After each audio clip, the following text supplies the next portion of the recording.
The vote that changed the galaxy. The Galactic Senate chamber stretched impossibly high, its crystalline walls catching and refracting light from 1,000 different star systems. Ambassador Sarah Chen stood at the podium designated for lesser species, her human form dwarfed by the massive architecture designed for beings 3 times her height. Around her, representatives from 97 civilizations filled the ascending tiers, their various forms creating a tapestry of scales, tentacles, and energy fields. The motion before us today concerns the classification of species 4871, locally known as humanity, announced Praetor Valeth, the Senate's presiding officer. His forearms gestured with practiced precision as his voice boomed through the chamber's translation systems. Following standard protocols for newly contacted civilizations, we must determine their designation within our hierarchy. Sarah gripped the edges of her podium. She had rehearsed this moment countless times since Earth received its invitation to address the Senate. First contact had come just 18 months ago, when a Zalathi research vessel accidentally dropped out of hyperspace near Jupiter. The crew's distress signal had been picked up by the European Space Agency, and humanity's lonely vigil in the cosmos had ended with a whimper rather than a bang. Honored representatives, Sarah began, her voice steady despite the weight of 7 billion souls resting on her shoulders. Earth comes before you not as subjects to be classified, but as equals seeking partnership. We offer our creativity, our determination, and our unique perspectives to enrich this great assembly. Laughter rippled through the chamber. Not the warm laughter of appreciation, but the cold amusement of superiority. Minister Krex of the Vorthon hegemony rose from his seat, his serpentine body uncoiling to its full height. The primitive speaks. Of equality, Krex hissed, his forked tongue tasting the air. Tell us, human, how many systems has your species colonized? How many decades have you possessed faster than light travel? Sarah lifted her chin. We have walked on our moon and sent probes to the edge of our solar system. We may be young in our space exploration, but... Young? The interruption came from Counselor Zix of the Mechanoid Collective, her synthesized voice cutting through the chamber. You have existed in your current form for a mere 200,000 years. My people have records dating back 3 million. You are not young. You are infantile. The chamber erupted in agreement. Species after species rose to voice their assessment of humanity. Too primitive, too violent, too chaotic. Sarah watched her carefully prepared arguments crumble against the wall of condescension. These beings saw Earth not as a potential partner, but as a resource to be exploited. The Tethian Empire has reviewed their military capabilities, declared Admiral Gorth, his chitinous armor clicking as he moved. Their most advanced weapons are still chemical-based. Their spacecraft rely on reaction drives. They haven't even unified their own planet under a single government. Classification as level 7 labor resource is generous. Sarah's hands clenched. You judge us by your standards without understanding our strengths. Humanity's diversity of thought, our adaptability, are irrelevant, Praetor Valeth cut her off. The Senate will now vote on the classification of species 4871. All in favor of designating humanity as level 7 labor resource? One by one, the lights began to illuminate. Blue for the Vorthon hegemony, green for the Zalathi consortium, purple for the Mechanoid Collective. Sarah watched in growing horror as every single species cast their vote for enslavement. Not one abstention, not one voice of dissent. The vote is unanimous, Valeth announced with finality. Earth and its inhabitants are hereby classified as level 7 labor resources. Harvesting operations will commence in 30 standard rotations. This session is adjourned. The chamber began to empty, delegates chattering excitedly about labor allocations and profit projections. They spoke of humans the way Sarah's ancestors might have discussed cattle or machinery. She remained at her podium, forgotten and dismissed. As the reality of humanity's fate settled like a lead weight in her stomach, only one delegate approached her as she finally turned to leave. Ambassador Thyma of the ethereal commune floated near, her translucent form shimmering with what might have been sympathy. Your species fought well for its independence, Thyma whispered, her voice like wind chimes. That spirit will serve you, well in the mines of Kepler 442. The Senate's decision is final, but perhaps there are things even the Senate cannot predict. Before Sarah could respond, Taima drifted away, leaving only the faint scent of ozone and possibility. The return journey to Earth took 2 weeks aboard the Zalathi transport. Sarah spent every moment in her quarters, recording everything she had learned about the Senate's technology, their politics, their weaknesses. If humanity was to be enslaved, it would not go quietly into the night. When the transport dropped out of hyperspace near Earth, Sarah's first action was to transmit her entire intelligence package to every major government and military installation on the planet. The Senate had given humanity 30 rotations to prepare for enslavement. They would learn that 30 rotations was more than enough time for a species that had split the atom in wartime and reached for the stars in peacetime. The emergency session of the United Nations General Assembly convened within hours of Sarah's return. For the first time in human history, every single nation sent representatives. Old enemies sat side by side, territorial disputes forgotten in the face of extinction. President Martinez of the Americas Union spoke first. Ambassador Chen's intelligence gives us a complete picture of what we're facing. The Senate's technology is centuries ahead of ours. Their military forces dwarf anything we could field. By any logical assessment, resistance is futile. When has humanity ever been logical? Prime Minister Singh of the Indo-Pacific Alliance interjected. We survived ice ages with stone tools. We crossed oceans on wooden rafts. We split the atom and walked on the moon. If they want to enslave us, they'll have to earn it. Chancellor Petrov of the Northern Federation stood slowly. Ambassador Chen's reports indicate their shield technology operates on principles we've only theorized. But their scout ships, those we might be able to capture. If we could reverse engineer even one system, you're talking about starting a war with 97 advanced civilizations, Secretary Kim of the African Confederation said quietly. The odds were against us when we left the trees, Martinez interrupted. They were against us when we crossed the ice bridge to new continents. They were against us when we decided to strap ourselves to controlled explosions and aim for the stars. To hell with the odds. The vote was unanimous. Earth would resist. The first Zalathi scout ship arrived 2 weeks later, expecting to find a planet preparing for peaceful subjugation. Instead, it found empty cities and darkened continents. The crew barely had time to report the anomaly before an electromagnetic pulse of unprecedented power fried every system on their vessel. As the ship drifted powerless in orbit, small craft launched from hidden bases across Earth. They weren't elegant or advanced, but they didn't need to be. The boarding parties carried cutting torches and determination. Within 6 hours, humanity had its first alien vessel. Deep beneath the Rocky Mountains, in bunkers originally built to survive nuclear war, Earth's brightest minds took the Zalathi ship apart piece by piece. The shield generators that had seemed like magic revealed themselves to be applications of quantum mechanics humanity had only dreamed of. The hyperdrive operated on principles that violated 3 different laws of physics, until the scientists realized those laws were merely incomplete. Working around the clock, fueled by desperation and caffeine, they began to understand. And more importantly, they began to improve. The Zalathi had built their technology to be efficient and reliable. Humans rebuilt it to be adaptable and vicious.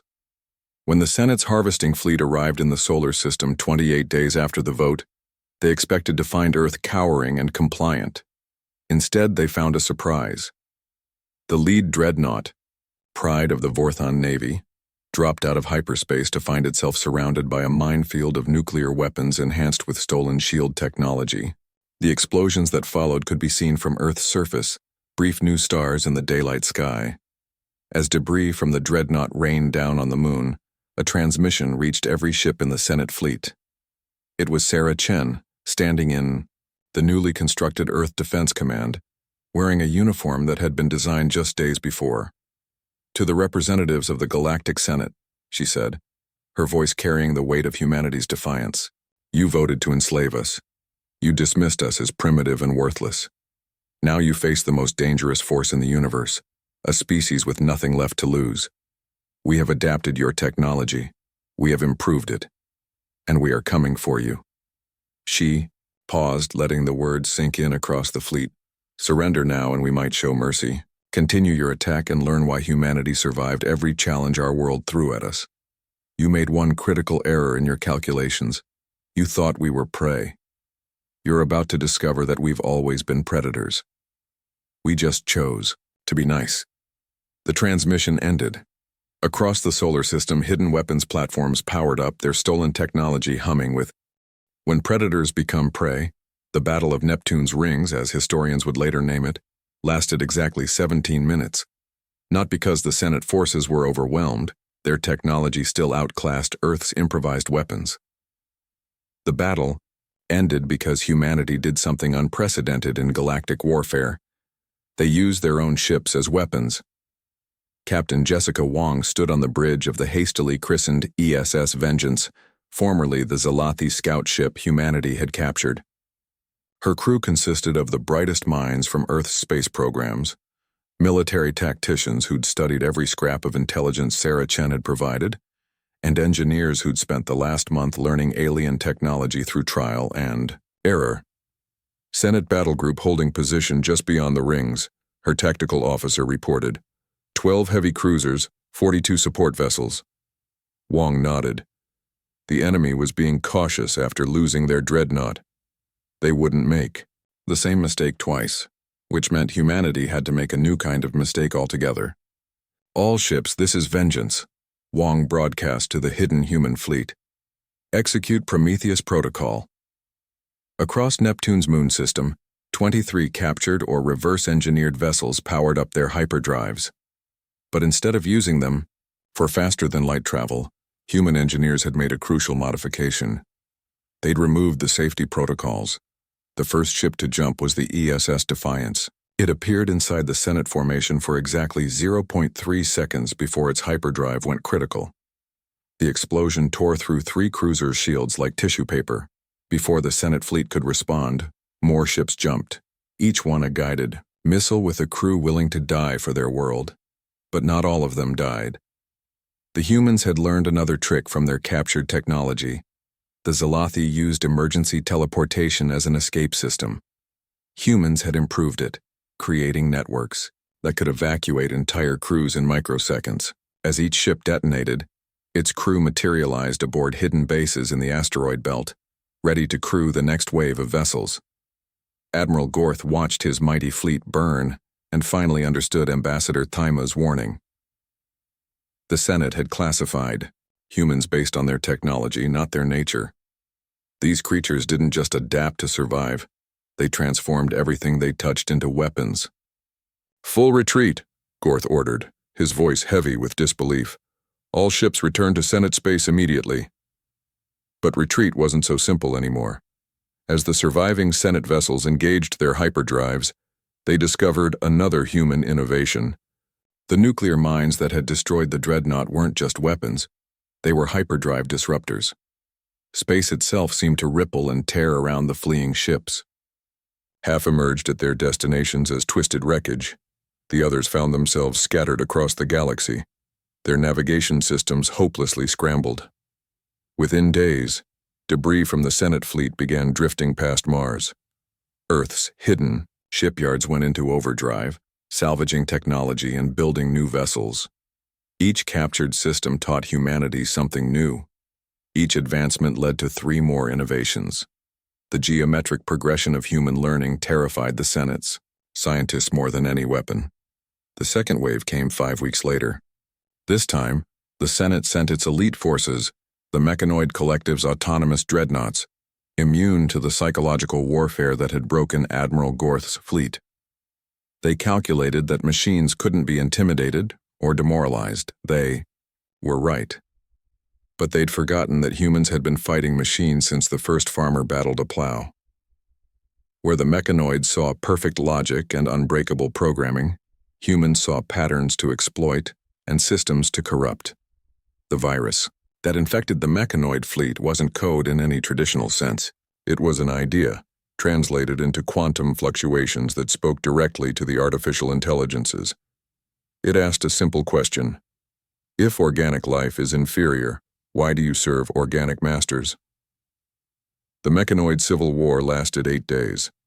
Half. The fleet turned on the other half. The survivors limped back to Senate space, their perfect logic circuits corrupted by something they'd never encountered before. Doubt. As Earth's defenses grew stronger, something unexpected happened. A ship appeared at the edge of the solar system broadcasting a surrender signal. It was a transport from Kepler 442, carrying 3,000 members of various species. Their leader, a Tethian engineer named Vrix, requested asylum. "We are the laborers," Vrix explained to the human delegation that met her ship. "The Level 7 resources the Senate exploits. We heard your transmissions, saw what you did to their fleets. If you can defeat them, perhaps you can free us all." The Coalition of Free Worlds was born in that moment. Within weeks, slave transports across the galaxy began disappearing, their cargo vanishing into hidden bases humanity was establishing. Each species brought their own knowledge, their own grievances against the Senate. The geometric progression of human advancement became exponential as dozens of species pooled their expertise. Dr. James Kepler, the physicist who'd cracked the hyperdrive equations, now led a team that included Zalathi engineers, Vorthon chemists, and ethereal theorists. Together, they achieved breakthroughs that would have taken any single species centuries. The quantum torpedo that emerged from their collaboration could phase through shields and detonate inside enemy ships.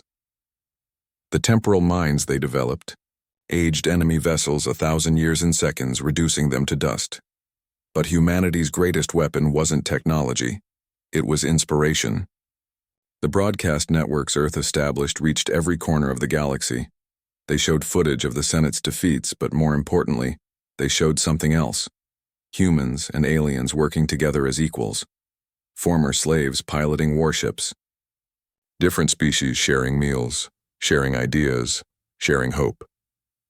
The Senate's response was predictable and brutal. They declared humanity a plague to be eradicated, and began destroying any world suspected of harboring human sympathizers. The massacre at Proxima Centauri, where 2 billion Caith refugees were vaporized from orbit, was meant to discourage rebellion. Instead, it sparked revolution. System after system declared independence from the Senate. Some were crushed immediately, but others held long enough for human fleets to arrive.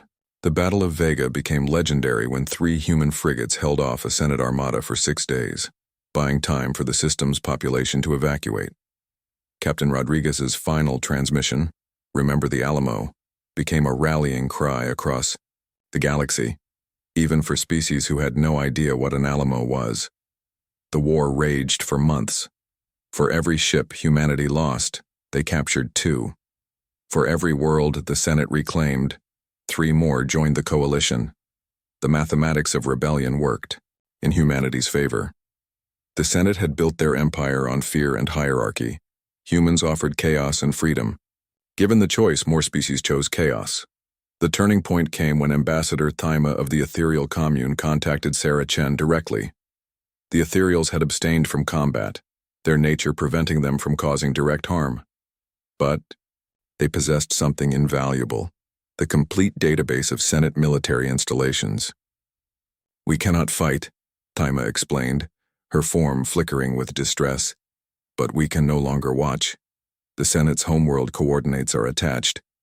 What you do with them is your choice." The debate in Earth's War Council was brief. Some argued for negotiation. Others wanted to demand unconditional surrender. But the testimony of the freed slaves, the footage from Proxima Centauri, the knowledge of billions still in chains, made the decision inevitable. Operation Damocles began with a single ship jumping into the Nexus system, the Senate's capital. The ESS Messenger, crewed entirely by volunteers, carried humanity's ultimatum. Captain Sarah Chen, promoted after her intelligence work, delivered it personally. "To the Galactic Senate," she announced, her image appearing on every screen in the Nexus. "You have 72 hours to surrender unconditionally. Release all enslaved species. Dissolve your military forces. Submit to judgment for your crimes. Refuse and we will end your civilization as you tried to end ours. We are no longer the primitives you voted to enslave. We are the consequence of your arrogance. Choose wisely. The Senate's response came within hours. Praetor Valeth himself appeared on the transmission, his 4 arms spread in a gesture of disdain. The Senate does not negotiate with parasites. Your threats are empty. The Nexus is protected by shields that have stood for 10,000 years. Bring your stolen toys, you'll find only death. Sarah smiled. It wasn't a pleasant expression. We were hoping you'd say that. The siege of Nexus began exactly 72 hours later. The Senate's confidence in their ancient shields proved justified at first. Wave after wave of coalition attacks broke against the planetary defenses. Nuclear weapons, quantum torpedoes, even ramming attacks barely scratched the barrier that had protected the Senate for millennia. But humans had learned patience along with violence. While the visible fleet attacked, Special Forces teams led by the freed slaves infiltrated the planet through methods the Senate had forgotten existed. The shields were designed to stop energy and matter. They couldn't stop an idea. The virus that brought down the shields wasn't technological. It was social. The Senate's own slave population, inspired by broadcasts of human victories and aided by infiltrators, began a systematic sabotage campaign. Power stations failed. Communication hubs went dark. And in one critical moment, a Tethian maintenance worker named Grix, cousin to Vrix who'd first sought asylum, reversed the polarity on Shield Generator 7. For 3 seconds, a gap opened in Nexus's defenses. 3 seconds was more than enough. The Coalition fleet poured through like water through a broken dam. The battle for Nexus had begun, and this time, the Senate's arrogance couldn't save them. As plasma fire lit the skies above the Senate chambers, Praetor Valeth finally understood the truth. They hadn't been defeated by superior technology or overwhelming numbers. They'd been defeated by an idea, that no species had the right to enslave another. And ideas, as humanity had proven, were the most dangerous weapons in the universe. The tables turned forever. The Senate chambers that had once echoed with laughter at humanity's expense now trembled under orbital bombardment. Praetor Valeth stood at his podium, the same one from which he'd condemned Earth to slavery, watching his world burn on the tactical displays. Around him, the remaining Senate members huddled in groups, their former arrogance replaced by something they'd never experienced: fear of judgment. General Maria Santos led the ground assault personally. The woman who'd started her career as a battlefield medic in Earth's last pre-contact war now commanded a force of 2 million. Humans and freed slaves fighting side by side. Her troops secured the government district methodically, disabling automated defenses that had been designed to repel conventional armies, not the hybrid warfare humanity had perfected. Praetor Valeth. Her voice echoed through the chamber's communication system. You have 15 minutes to surrender. After that, we make no guarantees for your safety. The Praetor's 4 arms trembled. Around him, species that had voted unanimously for humanity's enslavement now looked to each other in panic. Minister Krex of the Vorthan hegemony attempted to slither toward a hidden exit, only to find it blocked by coalition forces. The mechanoid counselor Zix stood motionless, her logic circuits unable to process a scenario where she wasn't the superior being. Perhaps, Admiral Gorth suggested, his chitinous armor cracked from an earlier skirmish, we should consider their terms. Terms? Valeth's voice cracked. We are the Senate. We have ruled for 10,000 years. And in 18 months, these primitives have reduced us to this. Gorth gestured at the burning city beyond the windows. Perhaps it's time to admit we misjudged them. The chamber's main entrance exploded inward. Through the smoke strode Sarah Chen, no longer the desperate ambassador who'd pleaded for humanity's freedom. Her uniform bore the insignia of the Coalition Navy, and her eyes held no mercy for the beings who'd voted to enslave her species. Behind her came an honor guard of liberated slaves, Tethians, Kaiths, Zalathi, who'd been designated Level 7 resources. The poetry of the moment wasn't lost on anyone present. The slaves had returned to judge their masters. Praetor Valeth, Sarah announced formally. By the authority of the Coalition of Free Worlds, you and the Galactic Senate are under arrest for crimes against sentient life.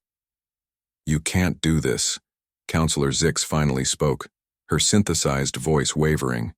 We are the pinnacle of evolution. You are mere... Stop. The command came from Vrix, the Tethian engineer who'd first sought asylum with humanity. She stepped forward, her eyes fixed on the mechanoid. I served your kind for 3 centuries. You called us tools, resources, property. Now you face judgment from those you deemed inferior. The irony is perfect. Valeth made one last attempt at authority. The galaxy needs order. Without the Senate, the galaxy will manage, Sarah interrupted.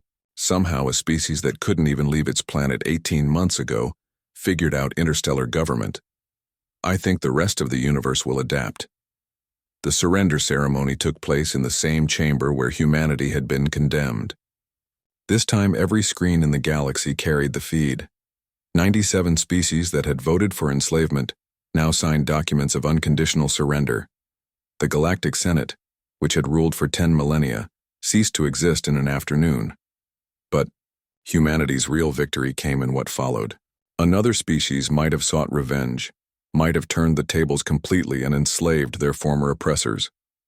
The Coalition War Council convened to decide the fate of the defeated Senate species.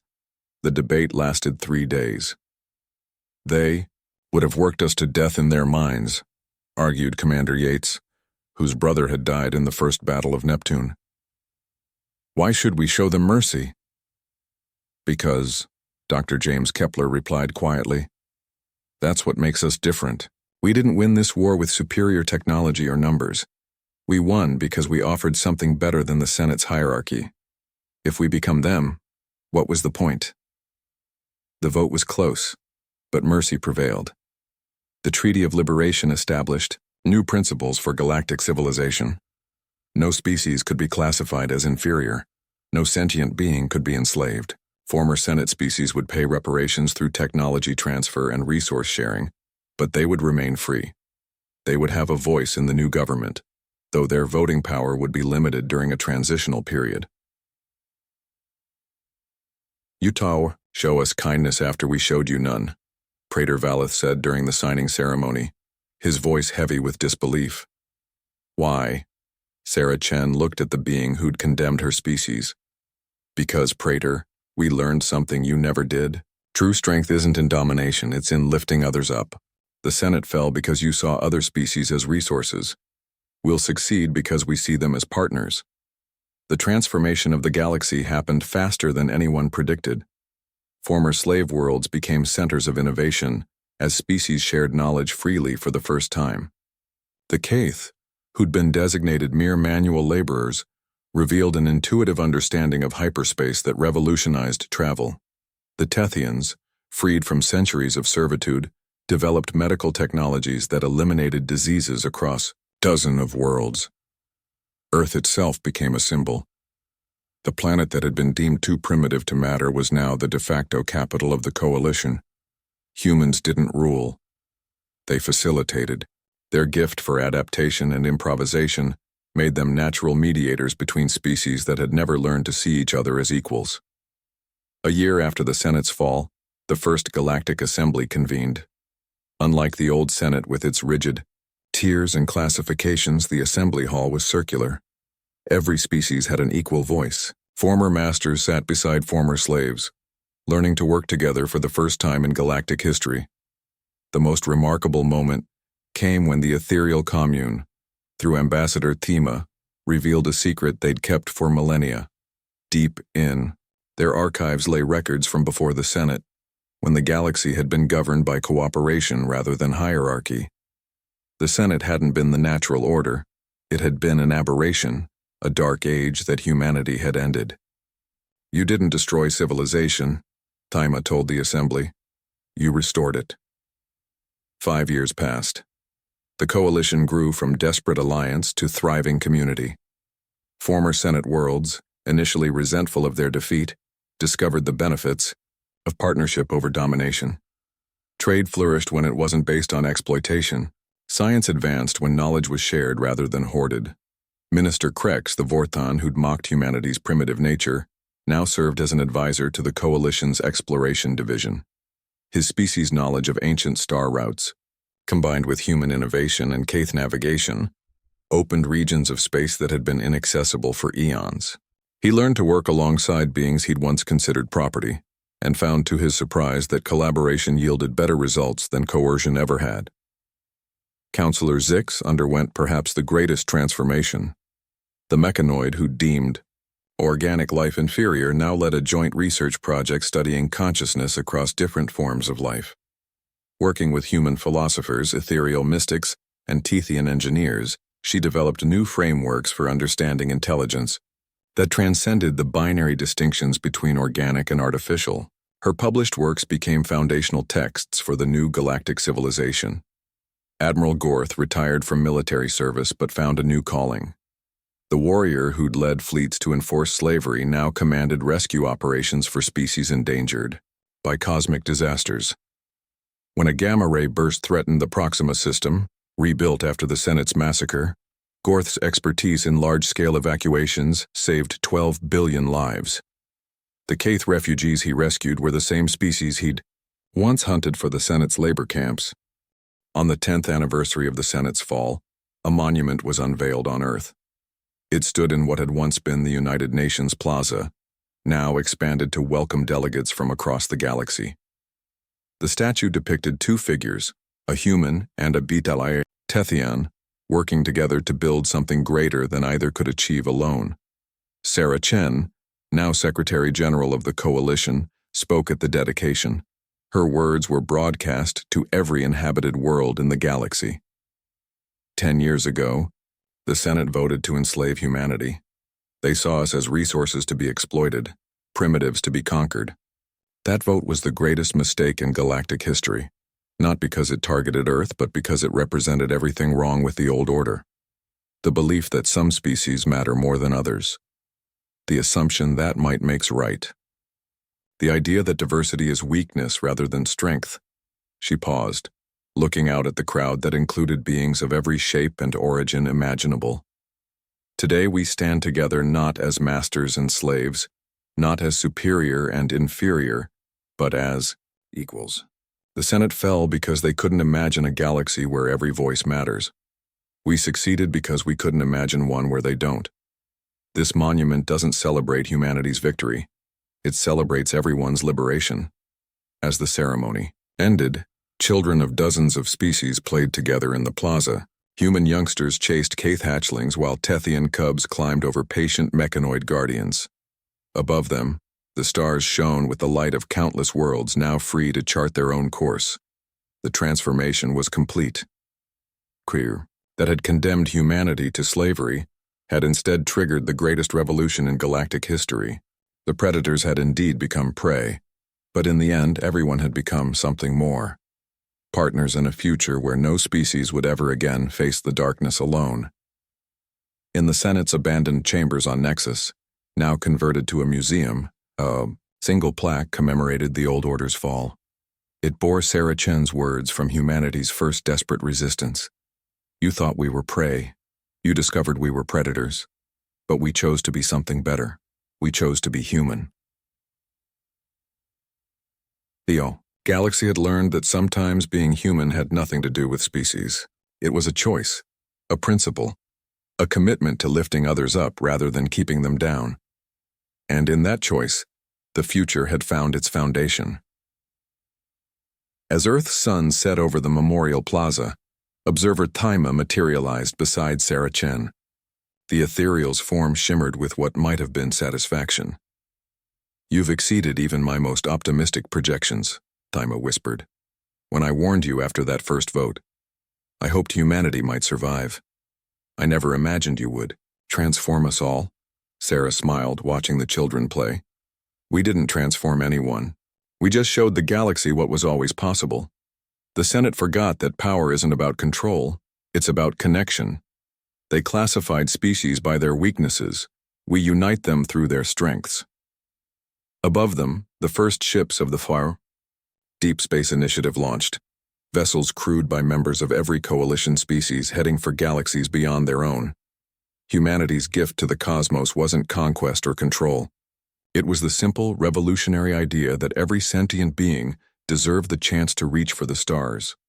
The vote that had begun as humanity's death sentence had become the galaxy's declaration of independence. And this time, the vote truly was unanimous. In the end, the greatest irony was this. The Senate had been right about one thing. Humanity was different from every other species in the galaxy. They just hadn't understood how. While others evolved to dominate their environments, humans evolved to adapt to them. While others built hierarchies to maintain order, humans built communities to create progress. While others saw differences as divisions, humans saw them as opportunities. Every species voted to enslave Earth. Now they all plead for mercy. Part 1. The vote that changed the galaxy. The Galactic Senate chamber stretched impossibly high, its crystalline walls catching and refracting light from 1,000 different star systems. Ambassador Sarah Chen stood at the podium designated for lesser species, her human form dwarfed by the massive architecture designed for beings 3 times her height. Around her, representatives from 97 civilizations filled the ascending tiers, their various forms creating a tapestry of scales, tentacles, and energy fields.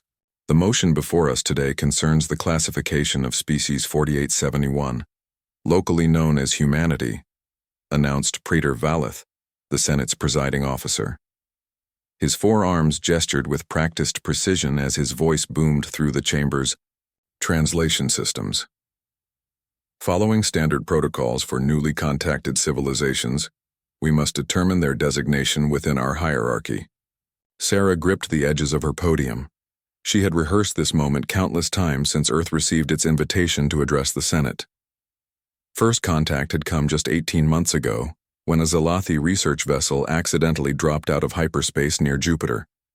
The crew's distress signal had been picked up by the European Space Agency, and humanity's lonely vigil in the cosmos had ended with a whimper rather than a bang. Honored representatives, Sarah began, her voice steady, despite the weight of 7 billion souls resting on her shoulders. Earth comes before you not as subjects to be classified, but as equals seeking partnership. We offer our creativity, our determination, and our unique perspectives to enrich this great assembly. Laughter rippled through the chamber. Not the warm laughter of appreciation, but the cold amusement of superiority. Minister Krex of the Vorthon hegemony rose from his seat, his serpentine body uncoiling to its full height. The primitive speaks of equality, Krex hissed, his forked tongue tasting the air. Tell us, human, how many systems has your species colonized? How many decades have you possessed faster than light travel? Sarah lifted her chin. We have walked on our moon and sent probes to the edge of our solar system. We may be young in our space exploration, but young? The interruption came from Counselor Zix of the Mechanoid Collective, her synthesized voice cutting through the chamber. You have existed in your current form for a mere 200,000 years. My people have records dating back 3 million. You are not young. You are infantile. The chamber erupted in agreement. Species after species rose to voice their assessment of humanity. Too primitive, too violent, too chaotic. Sarah watched her carefully prepared arguments crumble against the wall of condescension.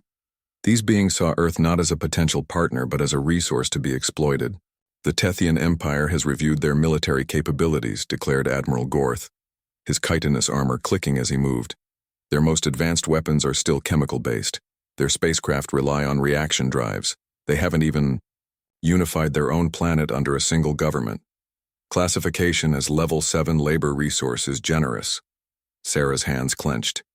You judge us by your standards without understanding our strengths. Humanity's diversity of thought, our adaptability, are irrelevant, Praetor Valeth cut her off. The Senate will now vote on the classification of species 4871. All in favor of designating humanity as Level 7 labor resource? One by one, the lights began to illuminate. Blue for the Vorthon hegemony, green for the Zalathi consortium, purple for the Mechanoid Collective. Sarah watched in growing horror as every single species cast their vote for enslavement. Not one abstention. Not one voice of dissent. The vote is unanimous, Valeth announced with finality. Earth and its inhabitants are hereby classified as Level 7 labor resources. Harvesting operations will commence in 30 standard rotations. This session is adjourned. The chamber began to empty, delegates chattering excitedly about labor allocations and profit projections. They spoke of humans the way Sarah's ancestors might have discussed cattle or machinery. She remained at her podium, forgotten and dismissed, as the reality of humanity's fate settled like a lead weight in her stomach. Only one delegate approached her as she finally turned to leave. Ambassador Thyma of the ethereal commune floated near, her translucent form shimmering with what might have been sympathy. "Your species fought well for its independence," Thyma whispered, her voice like wind chimes. "That spirit will serve you, well in the minds of Kepler 442.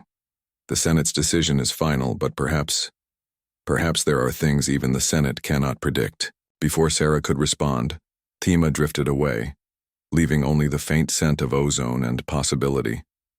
The return journey to Earth took 2 weeks aboard the Zalathi transport. Sarah spent every moment in her quarters, recording everything she had learned about the Senate's technology, their politics, their weaknesses. If humanity was to be enslaved, it would not go quietly into the night. When the transport dropped out of hyperspace near Earth, Sarah's first action was to transmit her entire intelligence package to every major government and military installation on the planet. The Senate had given humanity 30 rotations to prepare for enslavement. They would learn that 30 rotations was more than enough time for a species that had split the atom in wartime and reached for the stars in peacetime. The emergency session of the United Nations General Assembly convened within hours of Sarah's return. For the first time in human history, every single nation sent representatives. Old enemies sat side by side, territorial disputes forgotten in the face of extinction. President Martinez,